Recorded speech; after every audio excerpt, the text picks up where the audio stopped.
I've been writing about Vermont independence for nearly 10 years.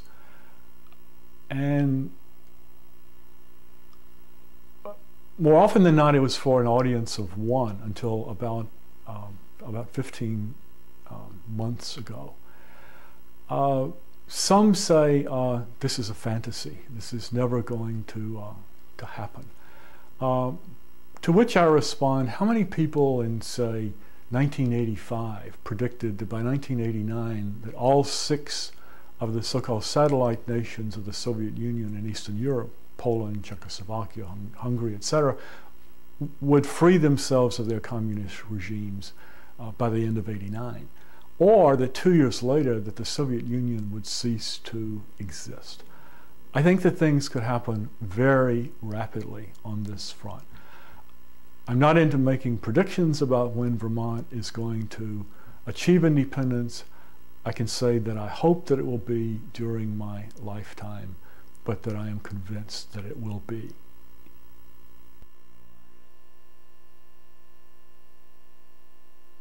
Primarily, we are arguing that that the United States government is out of control, that our country is ungovernable and therefore unsustainable and unfixable, that our government is too big, it's too undemocratic, it's too intrusive, it's too militaristic, too commercial, and pays too little attention to the individual needs of small towns and small communities.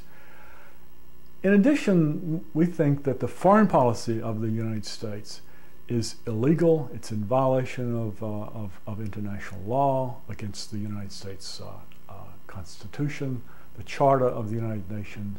Our foreign policy is immoral. It's corrupt to the core. Most of the members of the Second Vermont Republic simply do not wish to have their tax dollars supporting a foreign policy that they consider to be morally corrupt.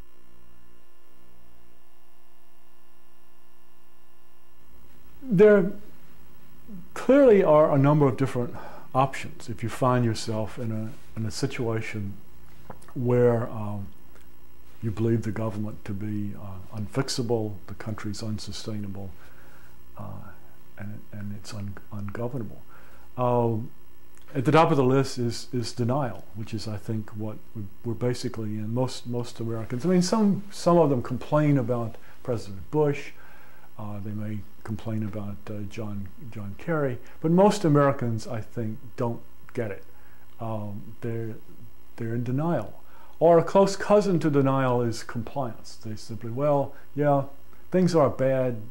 The Patriot Act, the obsession with terrorism, pandering to the rich and powerful, supporting and subsidizing corporate greed, our foreign policy. They complain about it, but they do nothing. I mean, the typical left-wing critic of George Bush simply complains about it without taking any action. Another option is reform. These are your liberal Democrats whose argument is that all we've got to do is elect the right next Democrat and all of our problems will go away. Well, the view of most members of the Second Vermont Republic is that basically we have a single political party in the United States. It's called the Republican Party. And it really doesn't matter who is elected president in November of 2004, because the government is owned, operated, and controlled by corporate America. Which then leads to another option, the more extreme options of what do we do with the lack of sustainability, the fact that we're ungovernable. Two other options would be revolution or rebellion. But the Second Vermont Republic is committed to nonviolence, which then leads us to, well, there's at least one other possible option. The Soviet option was implosion. You know, they simply were in denial, compliance. There was no revolution. There was no essentially the Soviet Union imploded. We're not talking about overthrowing the government of Vermont. There's a movement in New Hampshire called the Free State Project, a bunch of libertarians who wanted to get 20,000 signatures and all move to New Hampshire and take over the government. That's not our point of view, and so often we're asked questions about what's our position on abortion rights or gay unions or this and that, and our answer is it's the people of Vermont will decide what their position is on abortion rights and gay marriages, etc.